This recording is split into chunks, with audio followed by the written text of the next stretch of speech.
నమస్కారం.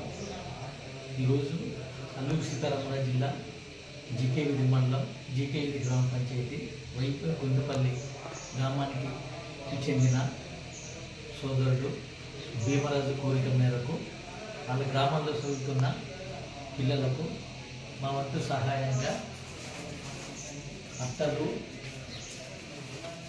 నోట్బుక్స్, పెన్సిళ్ళు, పెన్నులు, రబ్బర్లు ఇస్తున్నాను. ఇవి మీరు తీసుకుని వెళ్ళేసి మీ గ్రామంలో ఉన్న పిల్లలకు పంపిణీ చేయాలనేసి కూర్చున్నాము. మా పేరు కుమార్ సత్యనారాయణ. ఈ సహాయం చేసిన సూర్యనారాయణ సార్, హైదరాబాద్ వారికి కూడా నా కృతజ్ఞతలు తెలియజేస్తున్నాను.